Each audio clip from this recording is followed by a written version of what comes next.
নবী বলতেছেন, আলী রে একাই যাবা নাকি সাথে অন্য কাউকে দিব? আলী কয়, না গো নবী, আপনি তো আমার উপাধি দিয়েছেন শের খুদা, আমি তো আপনার চাচাতো ভাই, আপনি তো আমাকে শিশুকাল থেকে বড় করেছেন, আপনি তো ভালো করে চিনেন, আমি আলীর সাথে কাউকে লাগবে না, আমি একাই যাব। নবী বলতেছেন, যাও, এরপরও তোমার গোলাম দিয়া দিলাম। কই ঠিক আছে, গোলাম সাথে দিয়া দেন। আল্লাহ নবী সাথের লাঠিটাও দিয়া বললেন, আলী রে নেও, এই লাঠিটা নিয়ে যাও, আমার বিশ্বাস এই লাঠিটা সাথে থাকলে তোমার কোনো ক্ষতি হবে না, আল্লাহ হেফাজত করবে। আলী রাদিয়াল্লাহু তাআলা আনহু খাদেম সাথে নিয়ে তিনি তাবুকের উদ্দেশ্যে প্রচণ্ড বেগে ঘোড়া চালাইলেন। 1 সপ্তাহে তিনি তাবুক দিয়ে পৌঁছে গেলেন। 15 দিনের রাস্তা, 1 সপ্তাহ। সেখানে যায় তিনি দেখতে পেলেন ঘটনা ঠিক।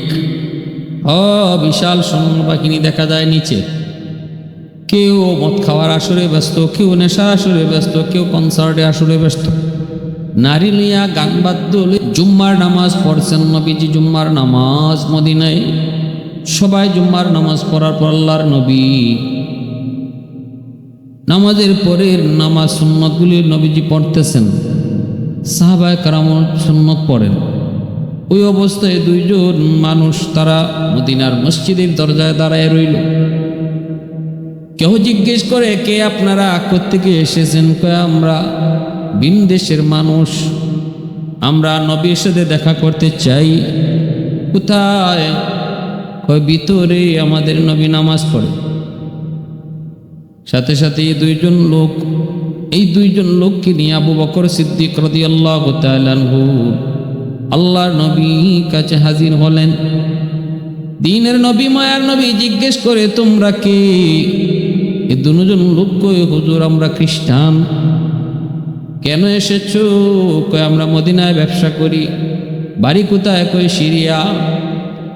সিরিয়ায় ভালো মধু পাওয়া যায়, জাইতুন পাওয়া যায়।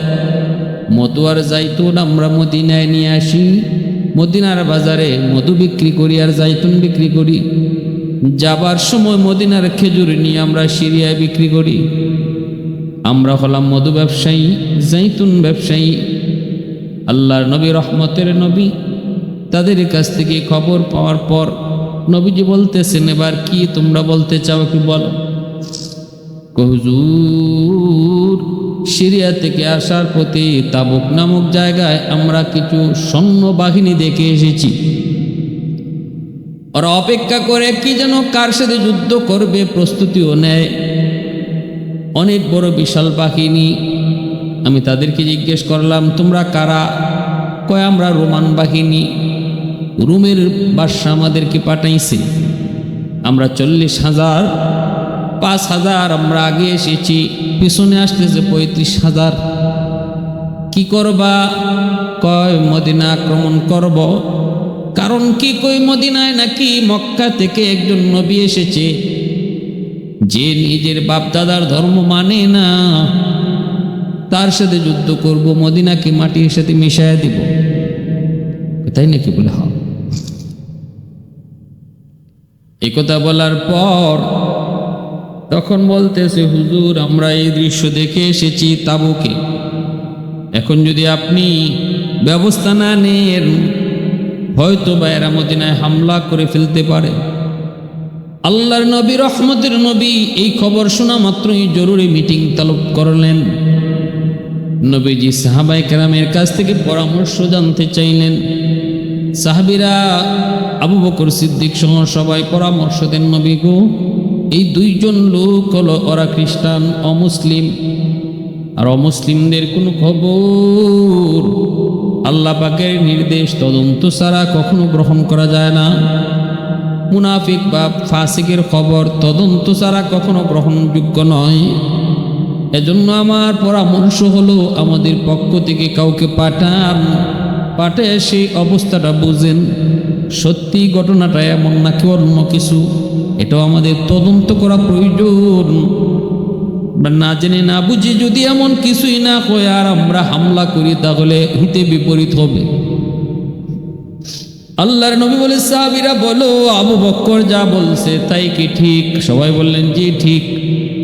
আমরাও মনে করি আমাদের পক্ষ থেকে তদন্ত করা উচিত।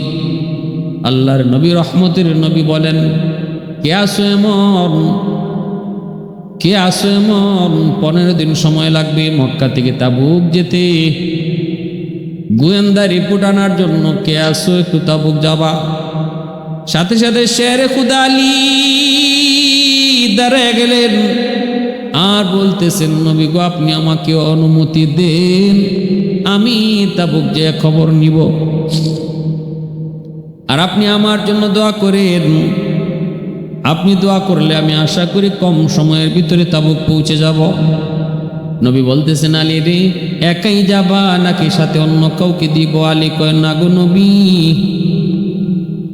আপনি তো আমার উপাধি দিয়েছেন শের খুদা, আমি তো আপনার চাচাতো ভাই, আপনি তো আমাকে শিশুকাল থেকে বড় করেছেন, আপনি তো ভালো করে চিনেন, আমি আলীর সাথে কাউকে লাগবে না, আমি একাই যাব। নবী বলতেছেন, যাও, এরপরও তোমার গোলাম দিয়া দিলাম। কই ঠিক আছে, গোলাম সাথে দিয়া দেন। আল্লাহ নবী সাথের লাঠিটাও দিয়া বললেন, আলী রে, নেও, এই লাঠিটা নিয়ে যাও, আমার বিশ্বাস এই লাঠিটা সাথে থাকলে তোমার কোনো ক্ষতি হবে না, আল্লাহ হেফাজত করবে। আলী রাদিয়াল্লাহু তাআলা আনহু খাদেম সাথে নিয়ে তিনি তাবুকের উদ্দেশ্যে প্রচণ্ড বেগে ঘোড়া চালাইলেন। 1 সপ্তাহে তিনি তাবুক দিয়ে পৌঁছে গেলেন। 15 দিনের রাস্তা, 1 সপ্তাহ। সেখানে যায় তিনি দেখতে পেলেন ঘটনা ঠিক। বিশাল সৈন্যবাহিনী দেখা যায় নিচে। কেউ মদ খাওয়ার আসরে ব্যস্ত, কেউ নেশার আসরে ব্যস্ত, কেউ কনসার্টে আসরে ব্যস্ত। নারী লইয়া গান বাদ্য লইয়া যুদ্ধ করতে যাবা গো। এই নবী আর নবী সাহাবীদের সাথে আগে কোনো দিন তোমরা যুদ্ধ করছো নি? তাদের সাথে যুদ্ধ করার কোনো অভিজ্ঞতা আসেনি? কয় না। হায় হায় হায়, তাহলে এরা কেমন যুদ্ধ করে খবরটা একটু মক্কার কাফিরদের কাছ থেকে, মক্কার মানুষের কাছ থেকে একটু যাই না লইও। মক্কার আবু জেহেল তাদের সাথে খতম, উতবা সাহেবা খতম, মক্কার বড় বড় লিডার যারা ছিল সব তাদের হাতে খতম হয়েছে। অতএব এরা জানতেন কোনো যোদ্ধা না, এদের সাথে যুদ্ধ করার পূর্বের অভিজ্ঞতা তোমাদের নাই।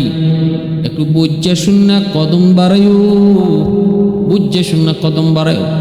সাথে সাথে সেনাপতি কয়, তোমার কথাই তো মনে হইতেছে তুমিও ওই দলের লোক। তুমি কে, তোমার কি পরিচয়? আলী বলেন, আমি কে সেটা পড়ে, আমি কে সেটা পড়ে। ওইভাবে হাত নাচে কথা বলতেছো, দেখছো এখানে 5,000 সৈন্য আছে, আইতেছে আরো 35,000। শের খুদা আলী কয়, 5,000-এর জন্য আলীর 2 হাত লাগে না, এমন 5,000 সৈন্যের জন্য শের খুদা আলীর 1 হাতই যথেষ্ট। দেখা হবে, আসো মদিনায় দেখা হবে, দেখা হবে, আসো মদিনায় দেখা হবে। এই বইলা আলী রাদিয়াল্লাহু তাআলা পীর বাহাদুরের মতো চ্যালেঞ্জ দিয়া সবগুলি রুমের সৈন্যকে বেকুব বানায়া একাই বাহাদুরের মতো চ্যালেঞ্জ ছুঁইয়া তিনি ঘোড়ার পিঠে সওয়ার হইয়া চলে আসছেন মদিনায়। আল্লাহর নবী জিগাইছেন, বাবা আইসু? আলী কয়, নবী গাইছি। কি দেখে আইসো? ঘটনা ঠিক, এরা আইব নাকি যুদ্ধ করতে?